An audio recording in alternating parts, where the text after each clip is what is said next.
Welcome back to Leading with Instinct, where we explore how we can lead with more authenticity, clarity, and connection, and what horses can teach us about the way we show up as leaders. This is the Leading with Instinct podcast, focusing on intuitive leadership and fostering deep team connections through equine experiential leadership development and coaching. Brought to you by KatieTheCoach.com and the Collaboration Partners. Now, here's your hosts, Katie Navarra-Bradley and Ginny Telego. Hi, Ginny. How are you? Hey, Katie. I'm doing good. How are you doing? Good. We are finally having some summer weather arrive here in upstate New York.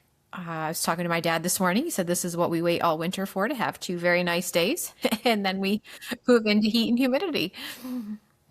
That's about right. And I'm delighted to say that we had like 2.5 days of rain out here.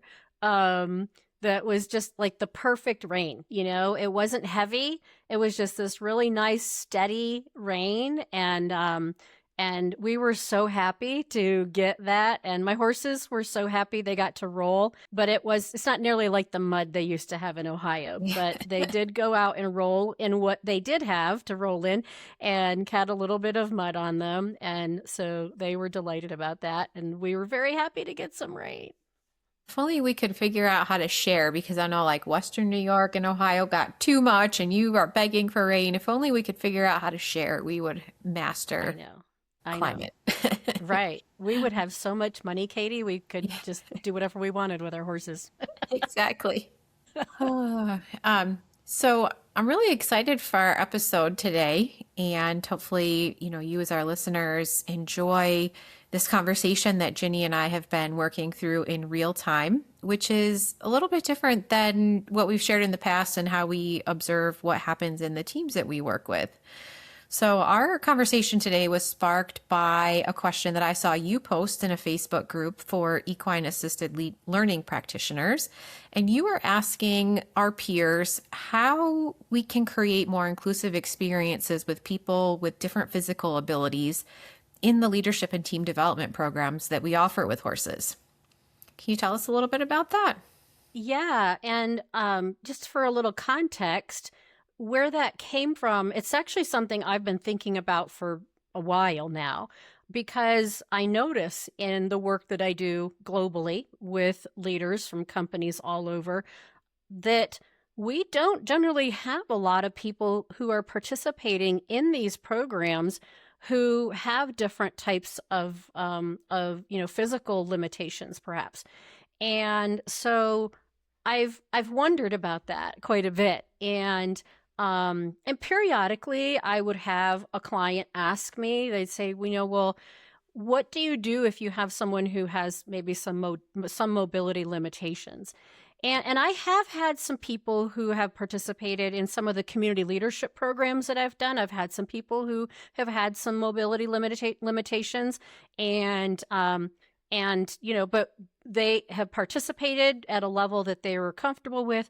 And as I tell all of my clients, regardless of whether or not someone has a mobility limitation, that, anyone who isn't able to participate, for whatever reason fully, that we still have them participate as an observer, because they can provide some really powerful perspective when they're watching what's happening and they're not in the midst of it.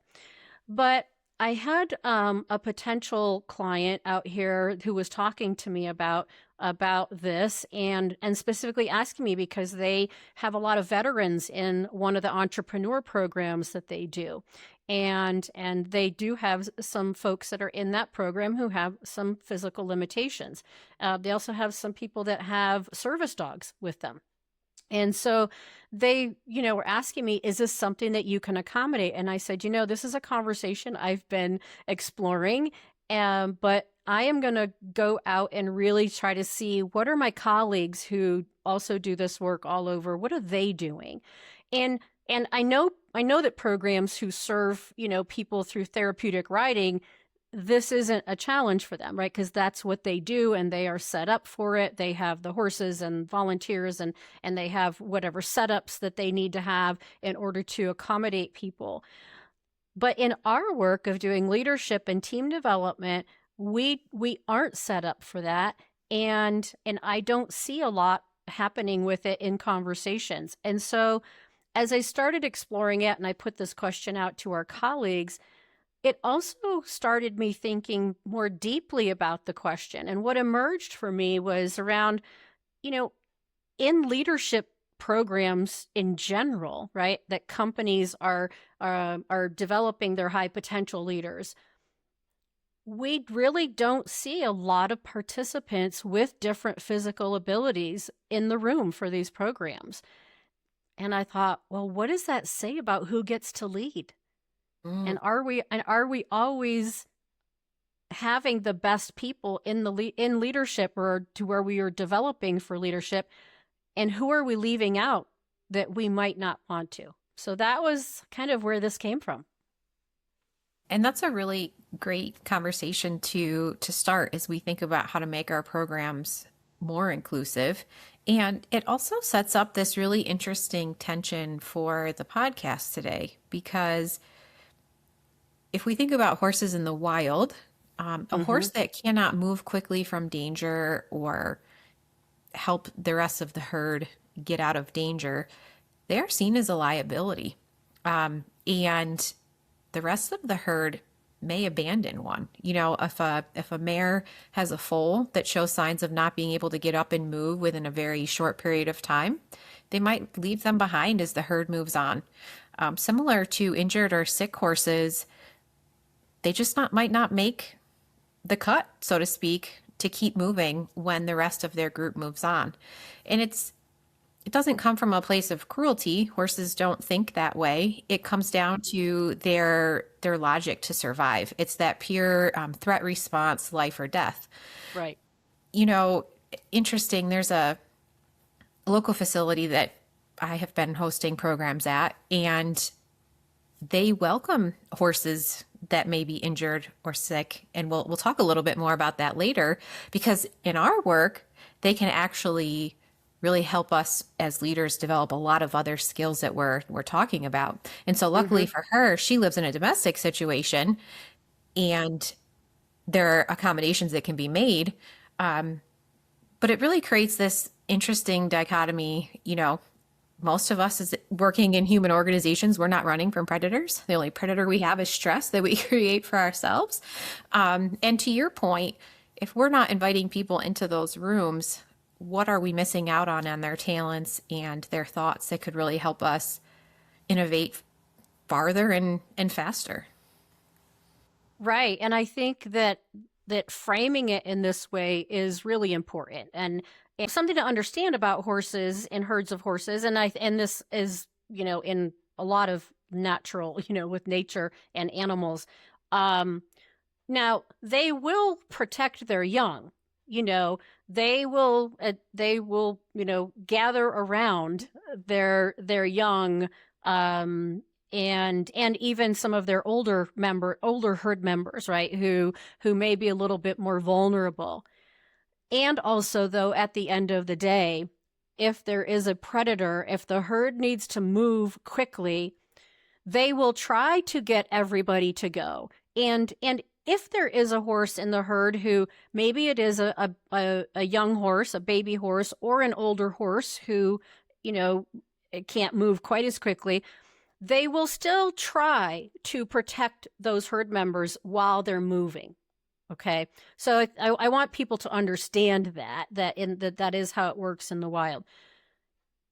But like you were saying, if a foal isn't up quickly, and if for those people who haven't ever seen a baby horse born, they are up very quickly after they're born.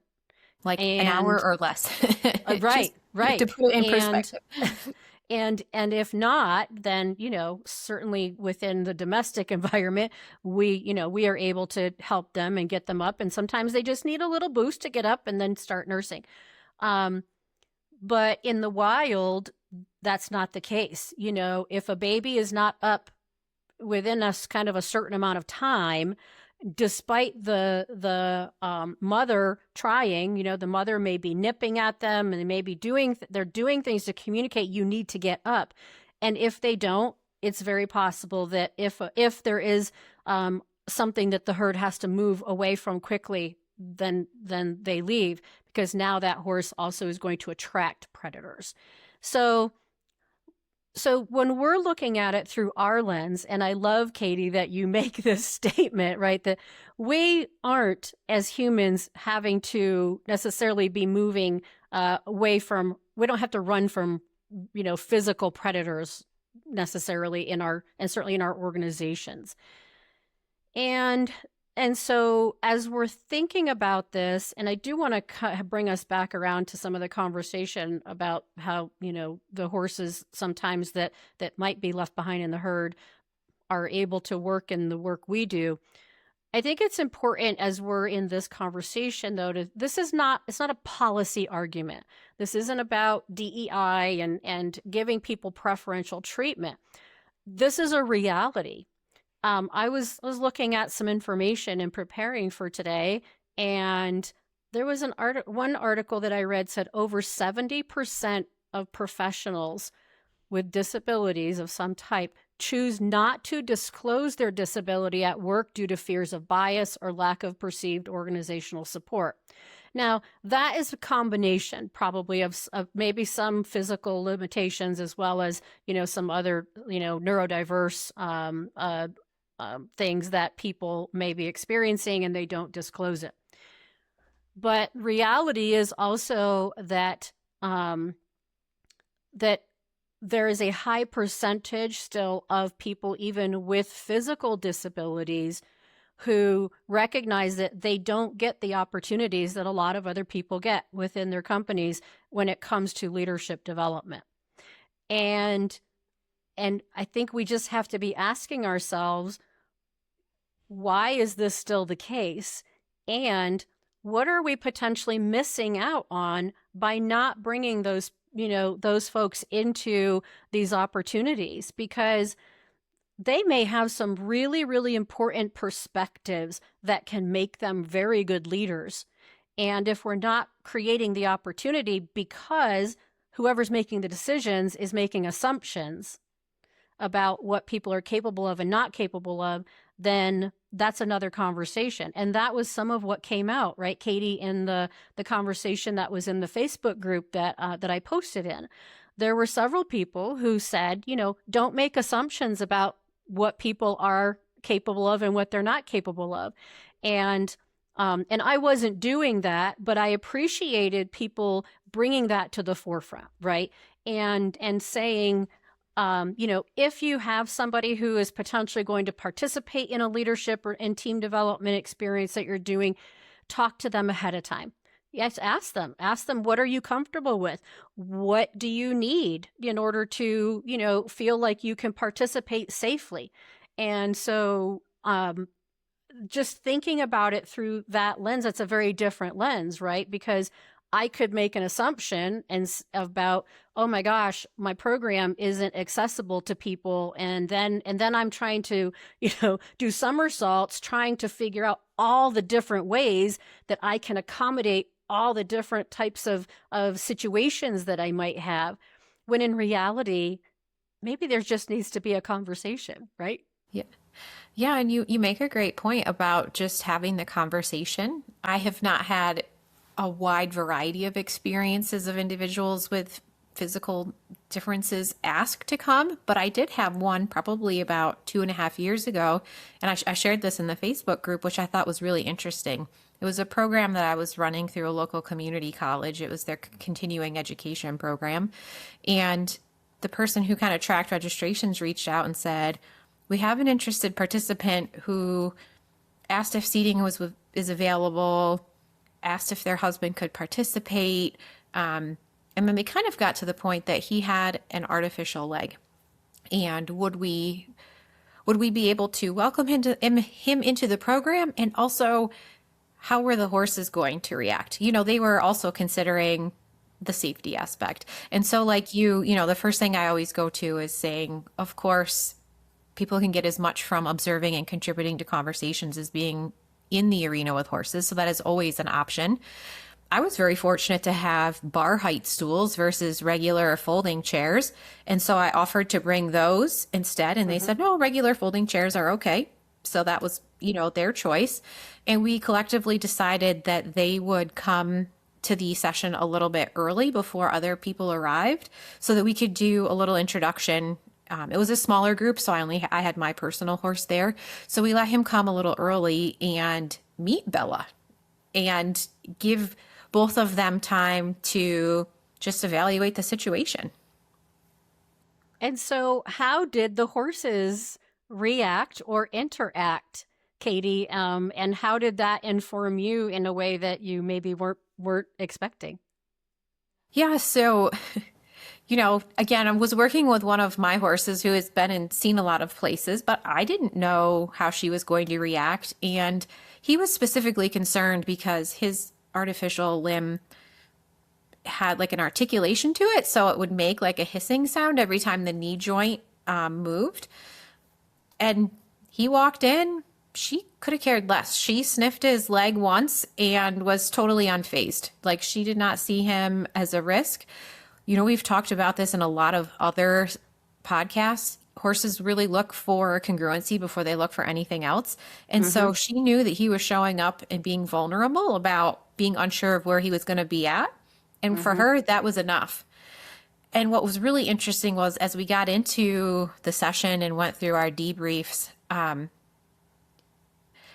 he became emotionally overwhelmed because he works for a vendor that goes to a local campus, an engineering campus, a campus internationally known for its engineering programs. And he would walk around and hear students commenting in somewhat hurtful ways about the noise his leg was making when he was moving. And, here's this 1,200-pound horse that is not judging him based on his outward qualities.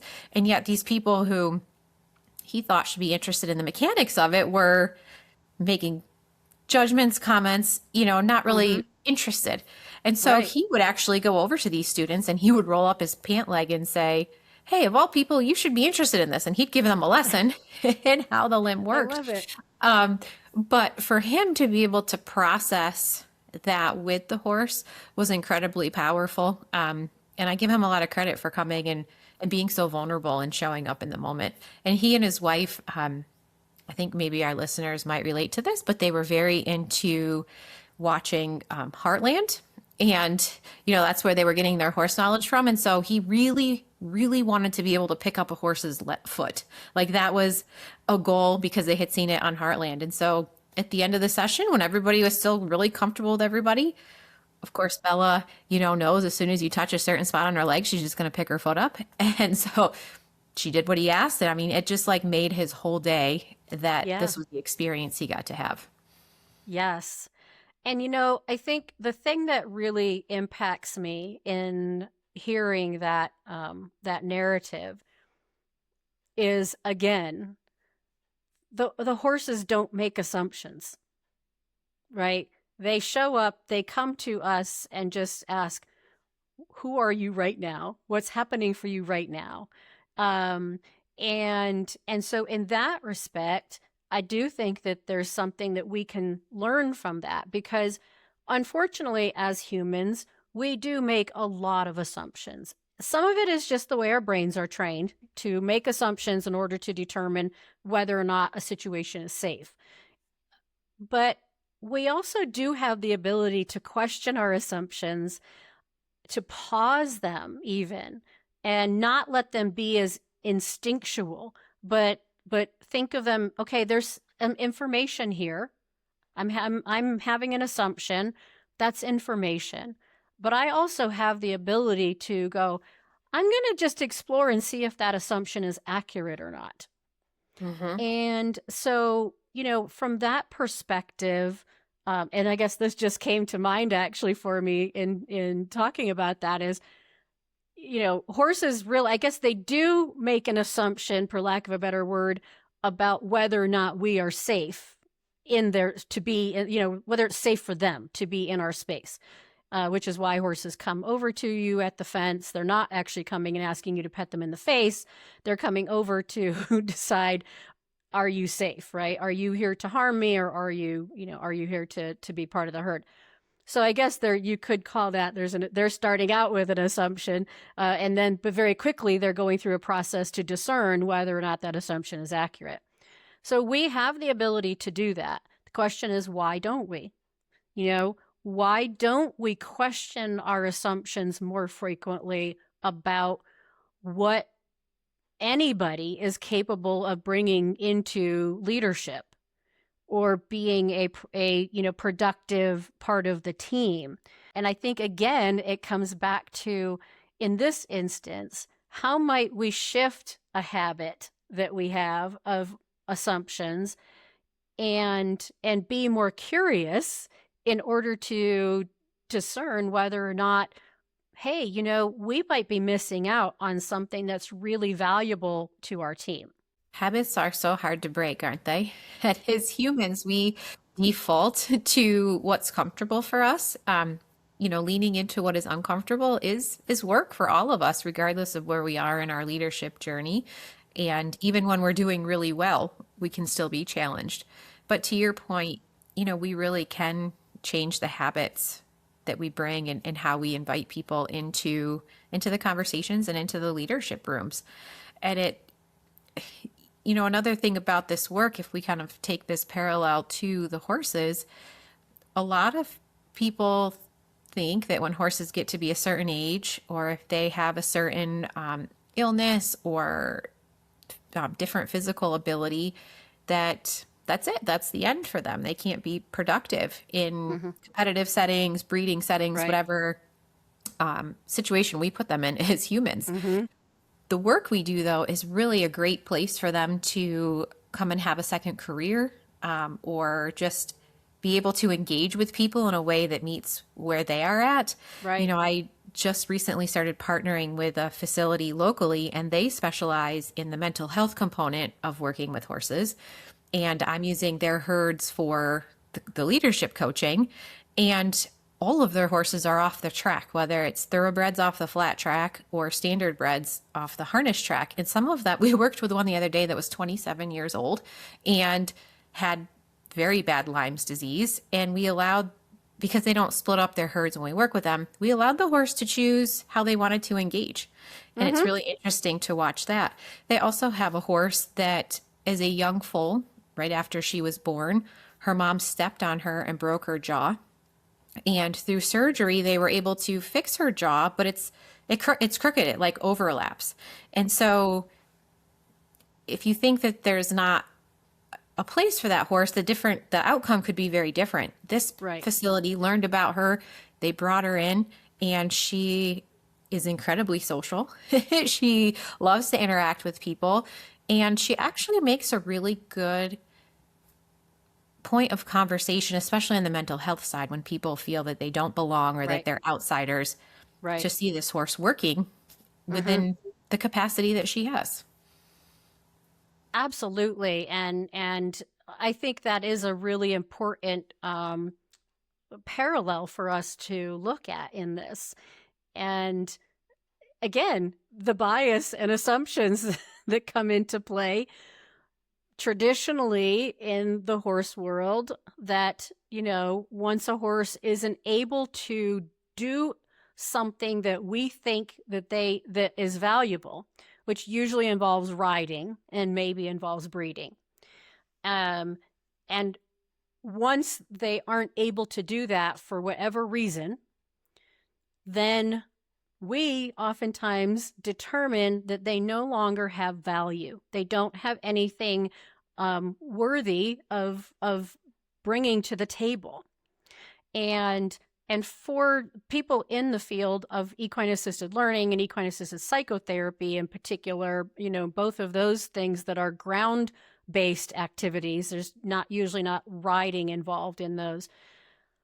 Part of the development of both equine-assisted learning and equine-assisted psychotherapy was, how could we utilize this as a place for horses? Because there are a lot of horses who might experience something that causes them to not be able to be ridden at an early age. They may end up, getting hurt or getting sick, and for whatever reason, they're not able to be ridden. Maybe they aren't, especially if it's a gelding, right? You can't breed them. And so now people say, well, what do I do with this horse? I'm not going to just feed him and spend money on him. I mean, some of us do that, but regardless, but that I know was a big part of the development of this field, was how do we create another place for horses who still have value to bring into the human existence, and be able to offer that to them. And so that's one of the things I love about this work, because we do work at a lot of places where there are horses who have been very dedicated lesson horses, horses that have taught hundreds and hundreds and hundreds of kids to ride. And then, they get to a point where maybe they aren't able to do that anymore for whatever, reason. But they're still, they can walk as long as they can be walking and they're not in pain. And that's really important. It's very important that the horses aren't in pain, but there's so many ways we can manage that now. But, you have these horses who dedicate their lives to, to doing things for humans.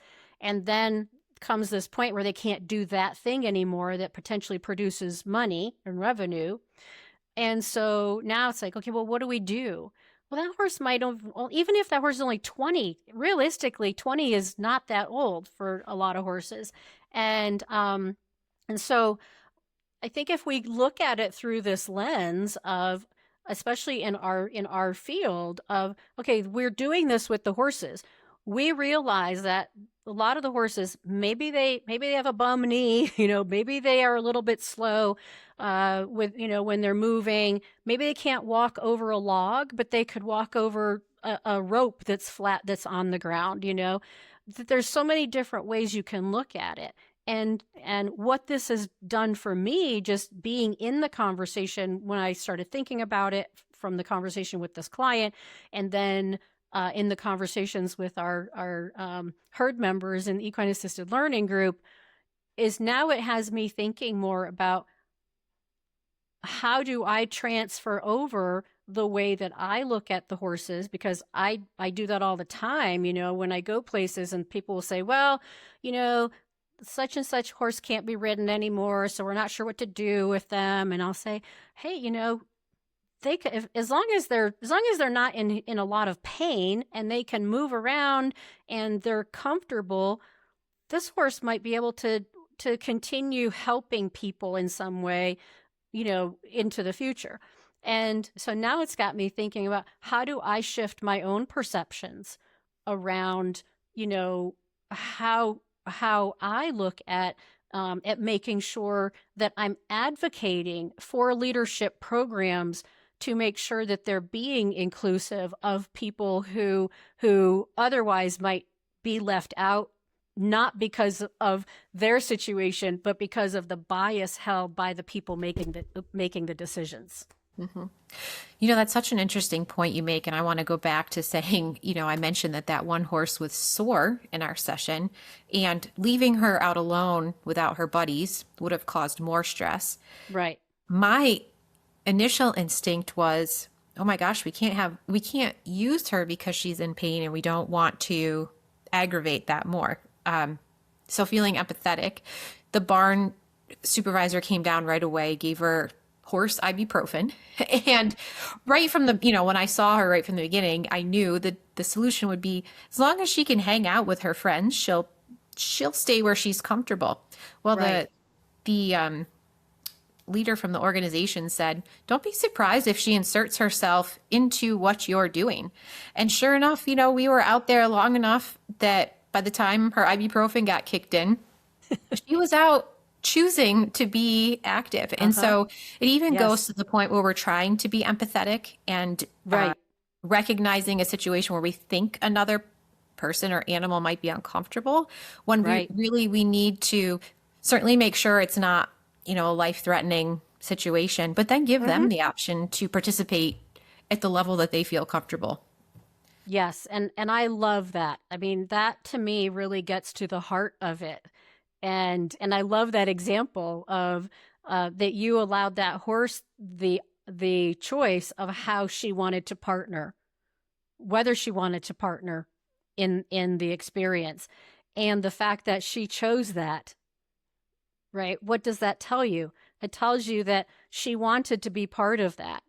She felt like she had something to contribute to that conversation and the experience for those people.